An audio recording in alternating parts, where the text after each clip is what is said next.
the number of comments, like fanboys drive me absolutely crazy. The number of comments on my review of the S20 Ultra this week, where the title was, please don't buy the S20 Ultra. And the reason is that as far as I feel, okay, and it's my opinion. You watch my videos so you can get my opinion, okay? That's the way it works.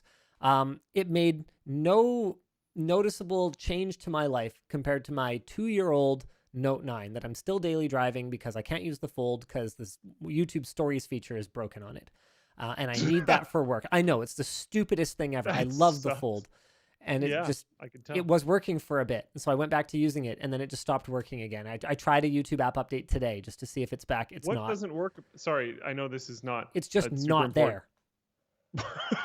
Yeah, I contacted Samsung and like the rep that I talked to had no idea. And then I contacted Top Creator Support and they were like, oh yeah, it's not supported on that device. I'm like, why?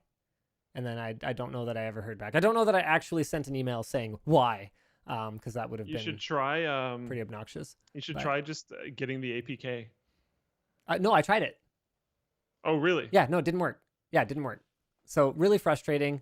And then I think one of the Samsung people I talked to was like, oh yeah, it's working on my phone, my Fold. I'm like, oh, that's nice, but like I need it working on mine so that I can use this device. And then I'm not sure that we ever found a resolution to that. So anyway, what I was trying to say was this is a $1,400 US phone that, as far as I can tell, does not justify its price in any meaningful way. Something like the Note 9, my justification for why I recommended it at the time, in spite of the fact that it was, I think it was $1,100 for the top spec or $1,200 for the top. It was also a very expensive device, but it had everything. No other device ever has had everything the way the Note 9 does. It has a headphone jack. It's got expandable storage. It's got IP water resistance. It's got a serviceable camera. Yes, it's not as good as some newer phones now, for sure, but it's still better than like your typical Chinese phone, or like a value phone. So it had everything. It had the stylus. I don't use it that often, but sometimes it really comes in handy. It's really nice. And it didn't have a hole punch in the display. It didn't have a notch. It was just like, I was like, okay, everything came together for this device. It's worth paying a premium for. And to me, the S20 Ultra just didn't do that at all.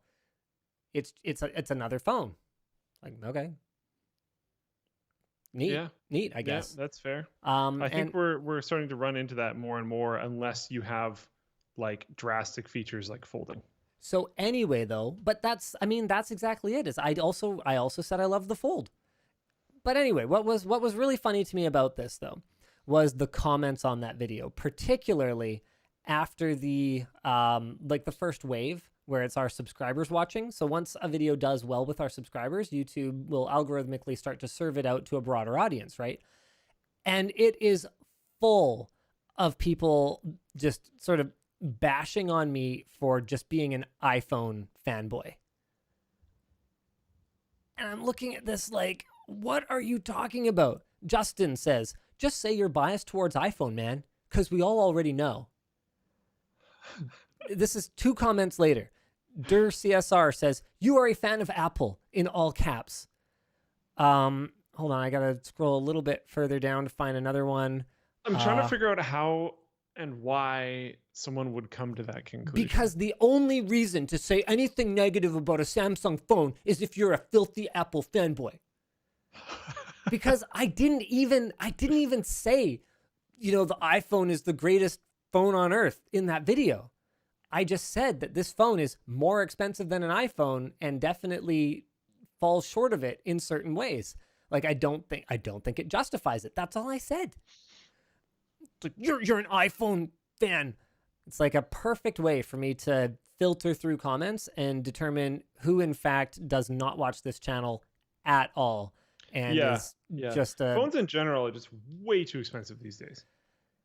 Phones in general seem to be kind of the new AMD versus Intel from like a fanboy flame war perspective. Like I don't remember even like Xbox, PlayStation.